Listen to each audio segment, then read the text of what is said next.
The assumption that everything humans do necessarily hurts the environment is a powerfully seductive belief for many Westerners who harbor angst over the myriad and amazing ways humans have found to rearrange the raw materials of the earth to suit our needs.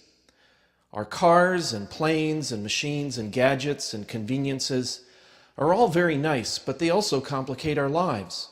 We sometimes yearn for simpler times, a bygone era when life was less hurried. Yet that way of life has not been relegated to the dustbin of history. It is still lived by more than 1 billion people on the earth today who have no electricity, no refrigeration, no clean water, and who must gather wood and animal dung to use for heating and cooking. For these people, and for the vast majority of the human beings that have ever lived, life on this planet has been dirty, smelly, difficult, and short. So what has raised people out of this mean and meager way of life? Energy. In fact, everything humans do requires energy. Communication, transportation, medicine, even growing food. And the primary sources of that energy today are carbon-based fossil fuels. The trouble is that while our lives have been improving, our atmosphere has also been getting warmer. The obvious question is, why? Many scientists claim that the warming is the result of our use of fossil fuels. In the case of climate change hysteria, the argument goes something like this. Burning of fossil fuels produces carbon dioxide, a greenhouse gas. Greenhouse components in the atmosphere reduce the rate at which the Earth cools to outer space through infrared radiation. Now, we've been releasing more and more carbon dioxide, and the atmosphere has been getting warmer and warmer. The answer must be that the two events are related. But of course, correlation does not always mean causation. Are there alternative explanations for recent warming that would relegate the impact of humans to the level of noise? Yes, there are. Have scientists adequately ruled out these other possible explanations for recent warming? No, they have not. Before global warming became the most popular climate research topic, most of the evidence that had been published over the years suggested that periods of natural global warming and cooling are the rule, not the exception. A number of indirect measures of past temperature, so-called temperature proxies, suggests that it might well have been warmer during some decades around 1000 AD, during the medieval warm period, than it has been recently. And since most of that warming, including retreating glaciers at the end of the Little Ice Age, occurred well before fossil fuel use could be blamed, there are indications that there are natural climate variations at work which are as yet not well understood.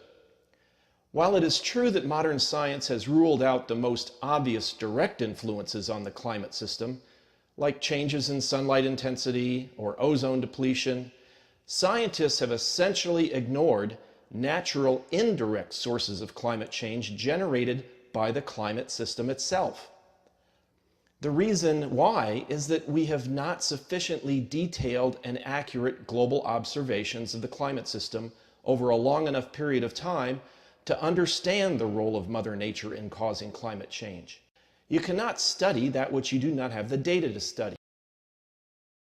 For instance, the most recent period of warming that started in the late 1970s might have been mostly caused by a 1 or 2% decrease in global average cloudiness due to a natural internal climate cycle. Sufficiently accurate global satellite data to document such a change, though, has only existed for about the last 10 years. Now, if it does turn out that past warming is mostly natural in origin, then it takes a much stronger push to cause warming than just an increase in CO2 levels, which indicates a robust, insensitive climate system.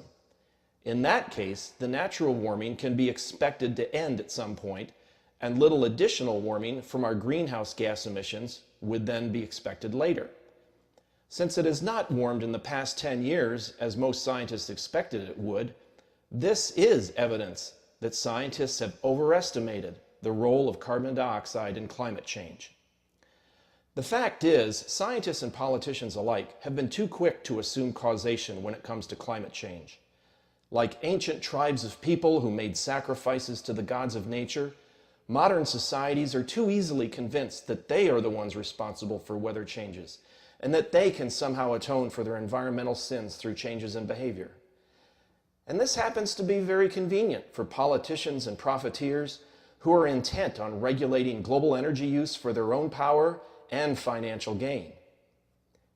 If global warming is in fact man-made, and if the dire predictions of Al Gore and his friends are to be believed, and all of this warming is indeed a threat to life as we know it, then what we really need are drastic reductions in our production of carbon dioxide in the coming decades. Say at least 50% reductions by 2050. But where will those reductions come from? Solar and wind are two diffuse and intermittent forms of energy, requiring huge tracts of land to generate the same amount of energy as a single coal-fired or nuclear power plant. Hydroelectric power is attractive since it has essentially no greenhouse gas emissions.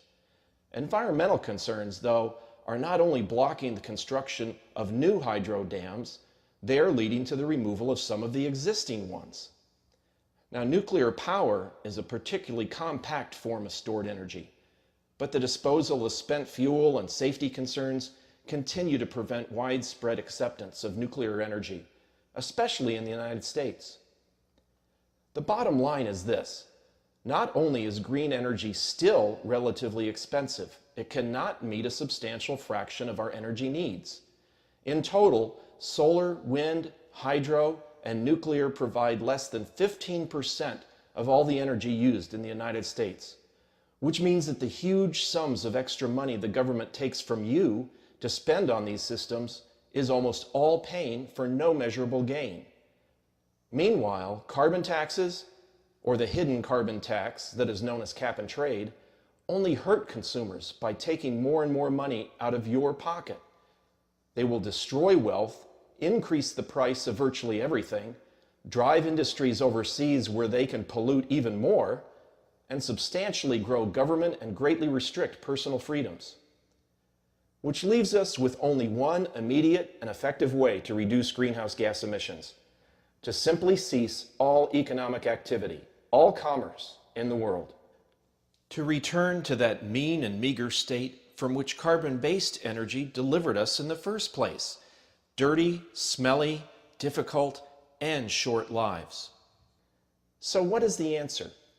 If there is even an actual human-caused climate problem, which as of yet remains mostly conjecture, well, to the extent that it actually exists, anthropogenic global warming is a slow process.